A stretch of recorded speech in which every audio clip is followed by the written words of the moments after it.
sallallahu alaihi wasallam, terutama di akhir kehidupan Nabi sallallahu alaihi wasallam.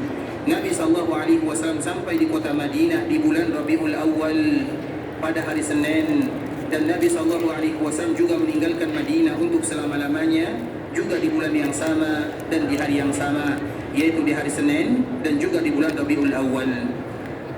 Kepergian Rasulullah SAW meninggalkan duka yang begitu mendalam kepada umatnya.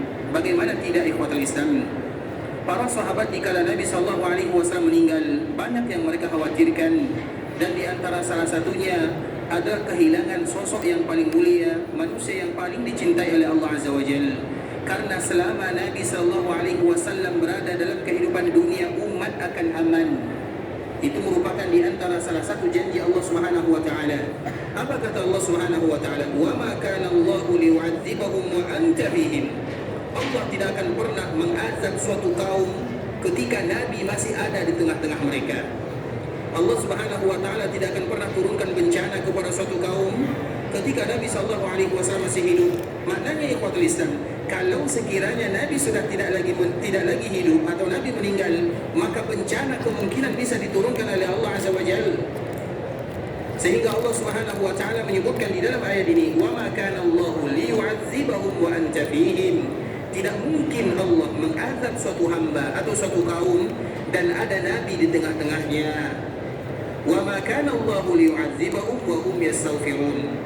Sebagaimana Allah juga tidak akan mengazab suatu kaum ketika mereka senantiasa beristighfar kepada Allah Azza wa Jalla.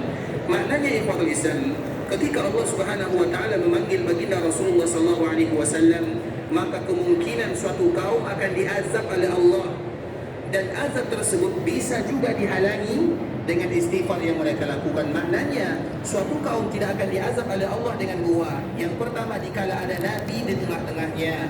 Dan yang kedua, kalau sekiranya Nabi tidak ada, namun mereka selalu beristighfar kepada Allah, maka juga itu merupakan di antara salah satu yang bisa menolak bala agar mereka diazab oleh Allah Azza wa Jalla. Maknanya seketika Nabi ada, maka mereka akan aman dari siksaan Allah Azza wa Jalla. Dan kalau Nabi tidak ada dan mereka selalu beristighfar kepada Allah, maka mereka juga akan merasa aman atau diberikan keamanan oleh Allah Subhanahu wa taala. Sehingga dari sini ikhwatul Islam, Nabi sallallahu alaihi wasallam, keberadaan Nabi dalam kehidupan dunia memberikan keberkahan kepada umatnya.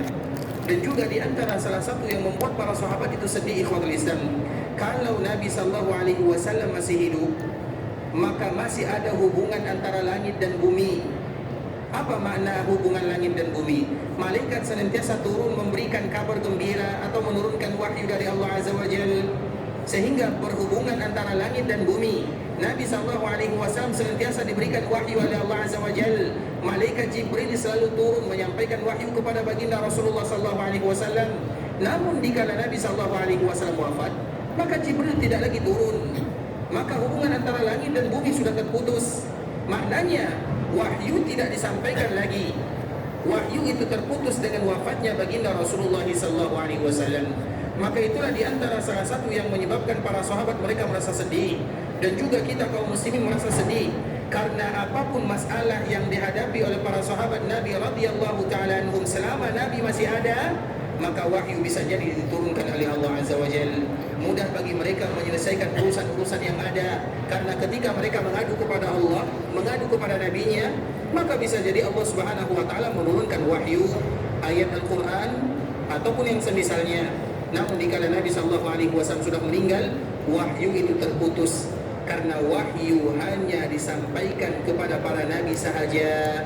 Sedangkan kepada selain nabi, itu bisa jadi dinamakan dengan ilham, atau disebut dengan karamah, atau disebut dengan bahasa-bahasa yang lain. Sedangkan wahyu itu merupakan di antara kekhususan yang diberikan oleh Allah Subhanahu wa taala untuk para nabinya. Dan itulah yang menyebabkan para sahabat bersedih ikhwatul Islam. Ketika Nabi sallallahu alaihi wasallam wafat, mereka tidak akan lagi mendengarkan wahyu dari langit. Ketika Nabi sallallahu alaihi wasallam dipanggil oleh Allah Azza wa Jalla, maka tugas malaikat Jibril menyampaikan wahyu kepada Nabi sallallahu alaihi wasallam sudah selesai. Bukan berarti tugas malaikat Jibril selesai, tapi tugas malaikat Jibril menyampaikan wahyu kepada Nabi sallallahu alaihi wasallam sudah selesai. Dan masih banyak lagi yang menyebabkan para sahabat mereka bersedih. dan umat bersedih dan semua kaum muslimin pasti bersedih dengan wafatnya baginda Rasulullah SAW. Dan kemarin kita telah menyebutkan ikhwatul Islam, di antara salah satu yang menyebabkan wafatnya baginda Rasulullah SAW, yang pertama adalah sakit kepala yang luar biasa. Yang kedua, sakitnya kerongkongan baginda Rasulullah SAW yang disebabkan oleh racun yang pernah terminum dikala terjadi perang Khaybar tahun ke-7 Hijriah. Dan yang ketiga yang menyebabkan wafatnya Nabi SAW adalah demam yang begitu tinggi, sebagaimana hadis yang dibawakan oleh sahabat Abdullah bin Mas'ud radhiyallahu taala anhu. Kemudian ikhwatul Islam, sehingga dengannya Nabi SAW semakin hari sakit yang dirasakan oleh Nabi SAW semakin kuat. Bahkan ibunda Aisyah radhiyallahu taala anha pernah menyebutkan, "Ma ra'aitu ahadan ashadda 'alaihi al-waja' min Rasulillah sallallahu alaihi wasallam." Ma ra'aitu ahadan ashadda 'alaihi al-waja' min Rasulillah sallallahu alaihi wasallam. Aku tidak pernah menyaksikan melihat orang yang paling diberikan sakit yang berat kecuali baginda Rasulullah sallallahu alaihi wasallam. Artinya ikhwatul Islam, seberat apapun penyakit yang dirasakan oleh manusia, maka yang paling berat sakitnya adalah baginda Rasulullah sallallahu alaihi wasallam. Makanya Aisyah menyebutkan, ma ra'aitu ahadan ashadda 'alaihi al-waja'. Aku tidak pernah melihat siapapun yang menderita sakit, terutama sakit di akhir kehidupannya yang paling berat, melainkan baginda Rasulullah sallallahu alaihi wasallam. Dengan sakit itulah ikhwatul Islam, maka Nabi sallallahu alaihi wasallam meminta izin kepada para istrinya, karena memang di antara salah satu kebiasaan baginda Rasulullah sallallahu alaihi wasallam, Nabi sallallahu alaihi wasallam membagi hari-harinya sesuai dengan keadaan keluarga atau istrinya. Karena istri Nabi sallallahu alaihi wasallam yang tinggal bersama Nabi sallallahu alaihi wasallam di kota Madinah ada 8 atau ada 9 orang, ada yang menyebutkan 10 orang. Tapi hari Nabi sallallahu alaihi wasallam dibagi menjadi 8 hari. Hari untuk ibunda Aisyah dan hari untuk ibunda Aisyah juga. Jadi hari untuk ibunda Aisyah itu ada 2 hari. Karena Saudah, istri kedua Nabi sallallahu alaihi wasallam, memberikan harinya kepada ibunda Aisyah radhiyallahu taala anha. Karena istri Nabi sallallahu alaihi wasallam yang paling tua adalah Saudah. Saudah itu ikhwatul Islam ketika menikah dengan Nabi, umurnya sama dengan umur ibunda Khadijah radhiyallahu taala anhuma. Artinya Khadijah, umur berapa beliau meninggal? Khadijah meninggal ikhwatul Islam, berapa umurnya? Nabi menikah dengan ibunda Khadijah, umur Khadijah adalah 40 tahun, riwayat yang pertama. Dan pernikahan Nabi dengan ibunda Khadijah berapa tahun lamanya? Berapa lama Nabi menikah dengan Khadijah? Berapa lama Nabi menikah dengan Khadijah? Berapa tahun? Pernikahan Nabi dengan Khadijah berapa lama? 11 atau 10? Berapa lama? 25 tahun. Kenapa tak ada yang betul? Nabi SAW menikah dengan ibunda Khadijah, berapa umur Nabi? Umur Nabi berapa? 25 tahun. Khadijah, ibunda Khadijah kapan meninggal? Tahun ke-5 atau tahun ke-7? Tahun ke-10. 10 dari kenabian. 10 kenabian itu maknanya Nabi sudah diutus menjadi Nabi selama 10 tahun. Berarti sebelumnya kapan Nabi diutus menjadi Nabi? 40 tahun. Berarti Khadijah meninggal ketika Nabi berumur 40 tahun tambah 10, 50. Dan Nabi menikah dengan Khadijah umurnya 25. Berarti berapa lama Khadijah menikah dengan Nabi? Jangan sampai tak tahu lagi. Bisa dipahami? Tapi ikhwatul Islam, istri Nabi SAW yang paling tua adalah Saudah. Saudah itu dikala menikah dengan Nabi SAW juga pada tahun ke-10 Hijriah, setelah ibunda Khadijah meninggal. Dan umurnya sama dengan ibunda Khadijah. Berarti kalau sekiranya Khadijah berapa umurnya tadi meninggal? Berapa? 55. 40 tambah 25, 65. Berarti umur 65. Nabi menikah dengan ibunda Saudah dikala dia sama umurnya dengan dengan ibunda Khadijah Sauda. Artinya Sauda itu ikhwatul Islam. Mengapa Sauda? Sauda itu sudah 65, mohon maaf ya, 65 ikhwatul Islam. Dia lebih fokus kepada beribadah kepada Allah Azza wa Jalla. Kalau perempuan kalau sudah 65, mereka lebih fokus beribadah kepada Allah. Artinya tidak ada lagi minat kepada laki-laki. Sehingga dengan itulah Sauda dia tidak ingin berpisah dari Nabi SAW. Dia tetap ingin bersama Nabi, karena nanti yang mereka yang dia inginkan adalah bagaimana menjadi istri Nabi. Di dunia dia menjadi istri Nabi, di akhirat dia juga menjadi istri Nabi SAW. Sehingga Sauda dia sudah tua, maka dengan itulah dia mengatakan kepada Nabi SAW, ya Rasulullah, kau tahu aku sudah tua dan aku tidak ada lagi berminat kepada laki-laki, maka aku berikan hariku kepada Aisyah dengan syarat aku tetap selalu menjadi istrimu. Karena yang dia cari bukan di dunia, yang dia cari nanti bagaimana supaya dia menjadi istri Nabi SAW di akhirat. Sehingga Saudah selalu dan senantiasa menjadi istri Nabi, walaupun Nabi tidak lagi tinggal di rumahnya. Berarti yang jatah ibunda Aisyah 2 hari, 1 hari untuk ibunda Aisyah, 1 hari untuk Saudah, karena hari Saudah diberikan untuk ibunda Aisyah radhiyallahu taala anha. Kemudian ikhwatul Islam, hari berikutnya adalah hari untuk Hafsah, kemudian hari untuk Safiyah, kemudian hari untuk Ummu Salamah, kemudian hari untuk Ummu Habibah, kemudian hari untuk Juwairiyah, kemudian hari untuk Zainab, dan istri Nabi yang terakhir namanya adalah Maimunah. Maimunah itu tidak lain tidak bukan adalah keluarga baginda Nabi SAW.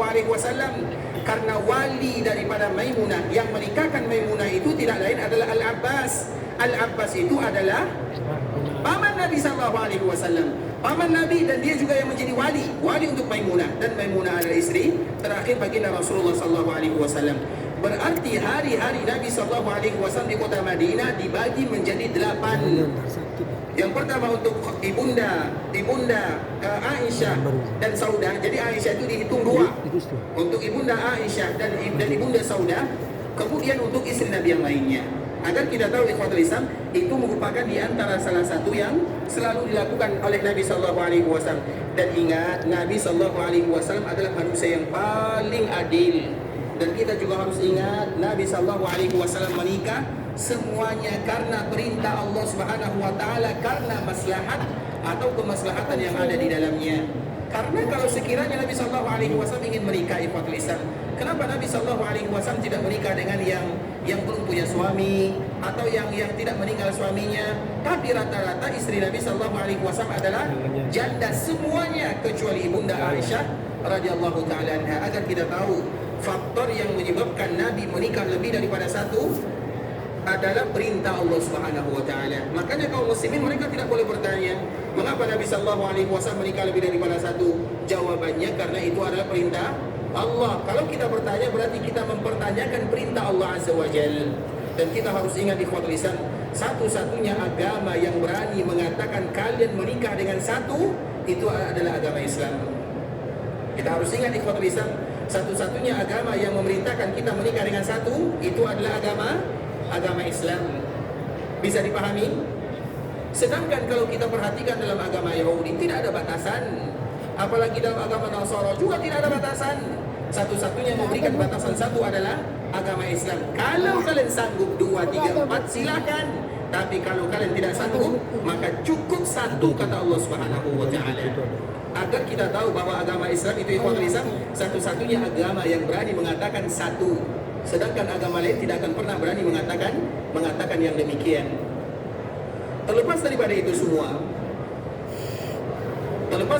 semua ikhwatul Islam, Nabi SAW membagi harinya menjadi 8 sesuai dengan jumlah istrinya. Dan istri Nabi yang terakhir adalah Maria. Hanya saja para ulama itu berbeza. Apakah Maria ini termasuk istri atau selir Nabi SAW?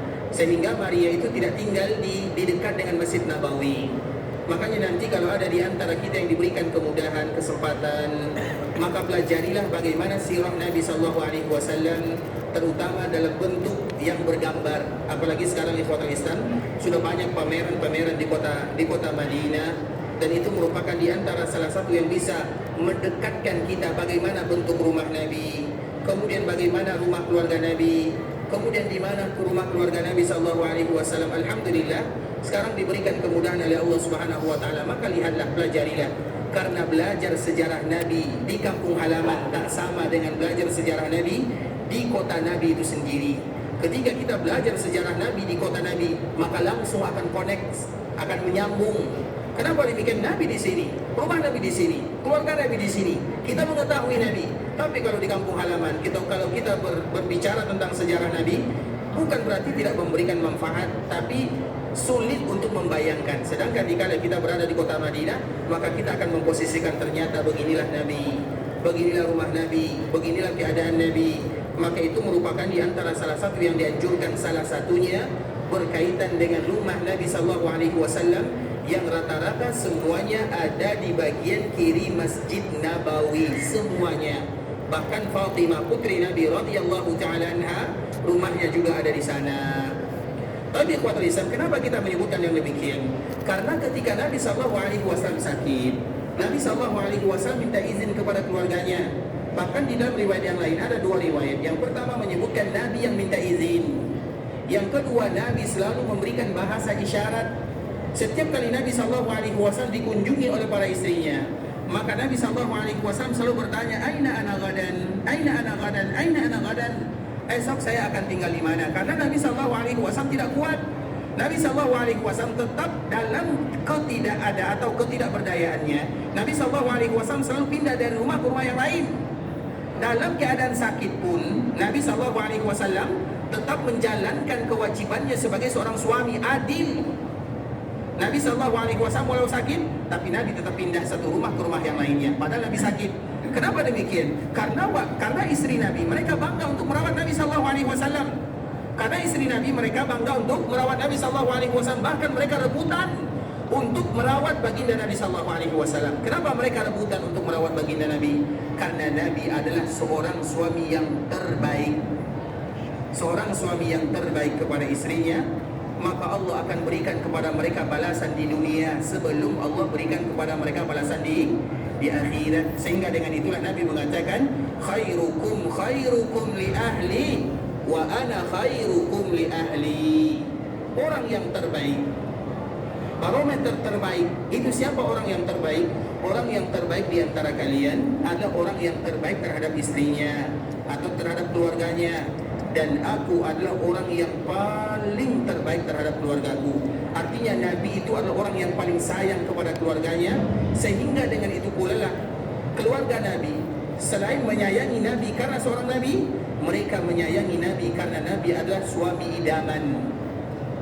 Itu merupakan di antara salah satu sifat baginda Rasulullah SAW.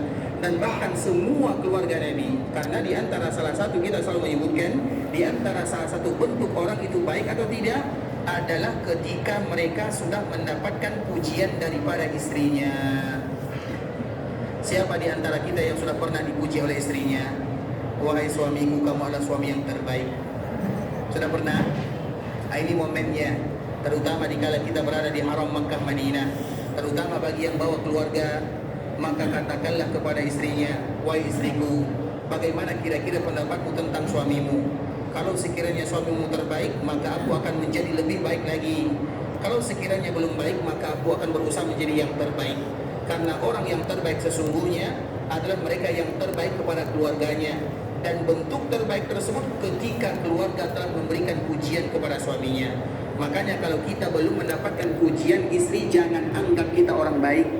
Tapi ingat ya, jangan kasih duit. Karena kalau kasih duit semuanya bisa diucapkan. Artinya ikhwatul Islam, Nabi sallallahu alaihi wasallam mendapatkan pujian yang paling indah. Nabi membantu keluarganya, menyuci piring, membersihkan rumah, menyuci baju, itu perkara biasa bagi baginda Rasulullah sallallahu alaihi wasallam. Kemudian memasak, yang lainnya mudah bagi Nabi. Maka di antara salah satu sifat seorang suami yang ideal adalah dikala mereka pandai masak, pandai nyuci, pandai membersihkan rumah. Nabi sallallahu alaihi wasallam lakukan yang demikian. Kana Nabi sallallahu alaihi wasallam fi mihnati ahli. Nabi sallallahu alaihi wasallam kalau sudah di rumah, tahukah kita apa pekerjaan Nabi di rumah? Nabi menjahit baju, Nabi membersihkan rumah. Nabi sallallahu alaihi wasallam, Nabi sallallahu alaihi wasallam. Kenapa demikian ikhwatul Islam? Makanya istri Nabi dikala Nabi sakit, mereka berebutan untuk merawat Nabi sallallahu alaihi wasallam. Karena kebaikan yang kita lakukan akan dibalas kontan oleh Allah Subhanahu wa taala di dunia. Kalau tidak dengan istri, maka dengan yang lain. Kami contohkan ikhwat Islam, kami pernah ada salah satu kisah yang terbaik ya. Jadi ada salah seorang ulama, qaddarallah, diuji oleh Allah Subhanahu wa taala dengan mendapatkan istri yang kurang baik.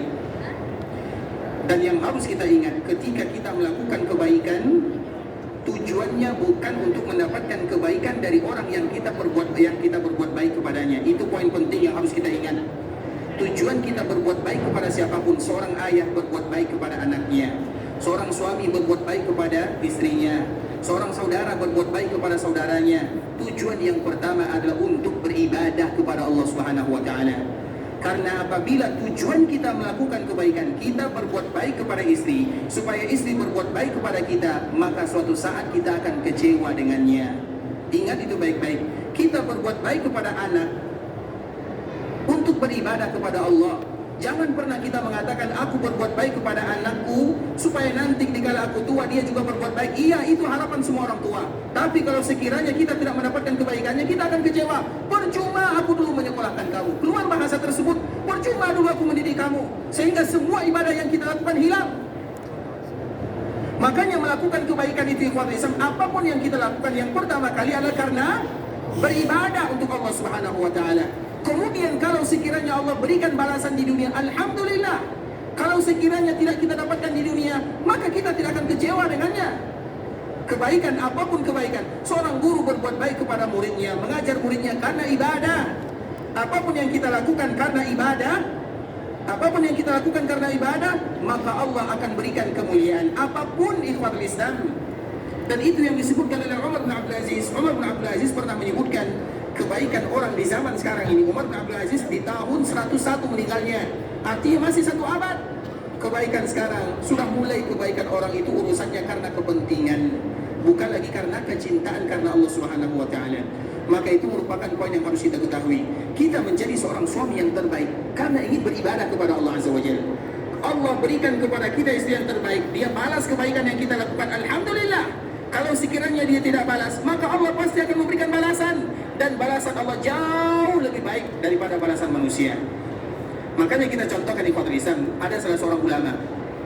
Dia ulama, bukan orang biasa, ulama. Kemudian dia adalah orang yang terbaik ulama. Tapi dia memiliki seorang istri yang betul-betul kalau bahasa beratnya adalah jahat kepada dirinya. Tidak pernah melakukan tanggung jawabnya sebagai seorang istri. Suaminya dibentak, dimarah-marahi, tidak dihargai, padahal suaminya adalah seorang ulama. Suatu ketika ikhwatul Islam, suaminya mengatakan kepada dirinya, wahai istriku, coba sesekali kamu pergi ke masjid, kemudian nanti lihat bagaimana pandangan orang kepada diriku. Karena dia tidak pernah menghargai suaminya. Kemudian istrinya ini pergi masuk ke masjid, melihat ternyata suaminya adalah ulama besar. Dikala dia masuk ke dalam masjid, dia memberikan nasihat, motivasi, bacakan ayat-ayat Al-Quran dan juga hadis-hadis Rasulullah Sallallahu Alaihi Wasallam, memberikan motivasi kepada orang lain. Kemudian setelah pulang ke rumah, maka suaminya kembali bertanya, wahai istriku, bagaimana pendapatmu? Apa jawaban istrinya? Istrinya ini sudah selalu menilai negatif. Iya, aku lihat di masjid semua orang khusyuk, semua orang diam, kecuali kamu. Macam mana pula ustaznya tidak berbicara? Macam mana pula ulamanya tidak? Dia yang memberikan menyampaikan tazkirah mau'izah.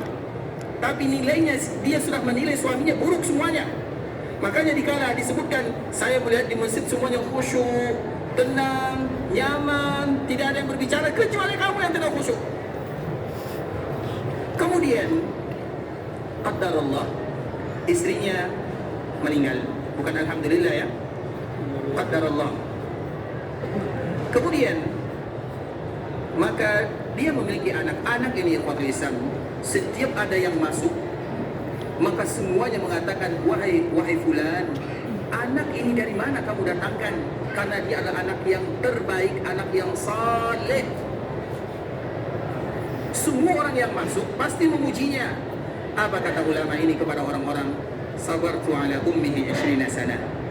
Aku bersabar bersama ibunya 20 tahun lamanya. Kita baru diomelin oleh istri 1 hari, kita sudah tinggalkan 1 bulan. Dan ingatlah ikhwatul Islam, di antara sifat suami yang paling bahagia adalah dikala memiliki seorang istri yang banyak mengomelnya. Itu adalah sifat di antara suami yang bahagia. Pasti kalau ada seorang istri yang lurus-lurus saja, maka itu bukan seorang istri. Karena memang seorang wanita diciptakan oleh Allah dari tulang yang paling, bukan tulang bengkok, tulang yang paling bengkok. Kita tahu tulang yang paling bengkok? Bisa dipahami? Allah yang menyebutkan, Nabi SAW yang menyampaikan. Makanya kalau ada seorang wanita sayangnya ke kanan, kemudian belok kanan, itu laki-laki. Tapi kalau sayang kanan belok kiri, itu baru perempuan bersyukur kepada Allah Azza wa Jalla. Paham atau tidak? Allah yang menciptakan mereka seperti itu, ikhwatul Islam. Makanya dikala ibunda Hawa diciptakan oleh Allah Azza wa Jalla, dari apa diciptakan? Dari tulang rusuk. Tulang rusuk yang mana? Yang paling atas. Yang paling atas itu adalah tulang rusuk yang paling. Makanya kalau ada kita memiliki keluarga yang tidak lurus, bersyukurlah kepada Allah Subhanahu wa taala. Kalau lurus dipertanyakan.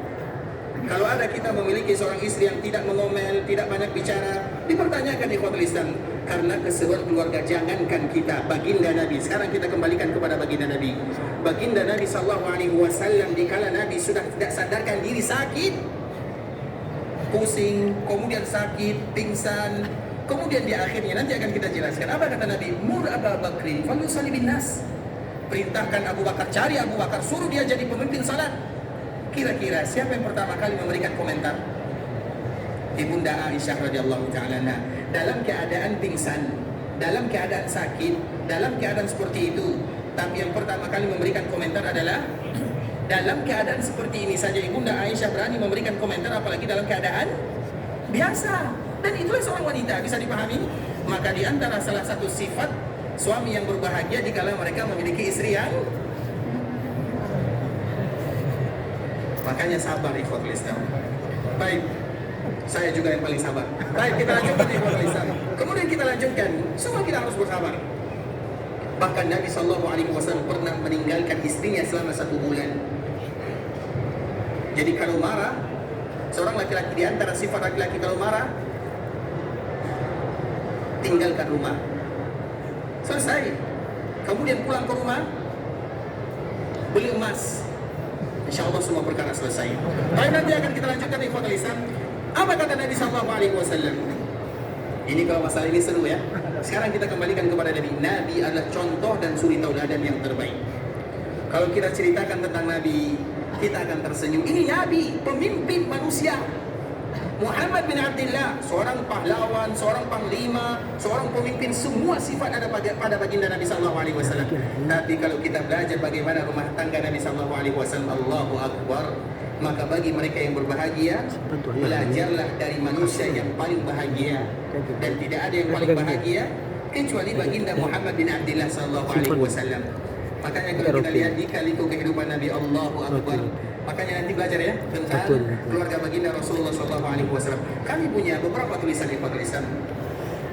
Yang pertama ada judulnya Keluarga Rumah Tangga Bahagia, 300 halaman, mau baca? Kemudian yang kedua ada selayang pandang tentang pernikahan Nabi dan putri-putri Nabi.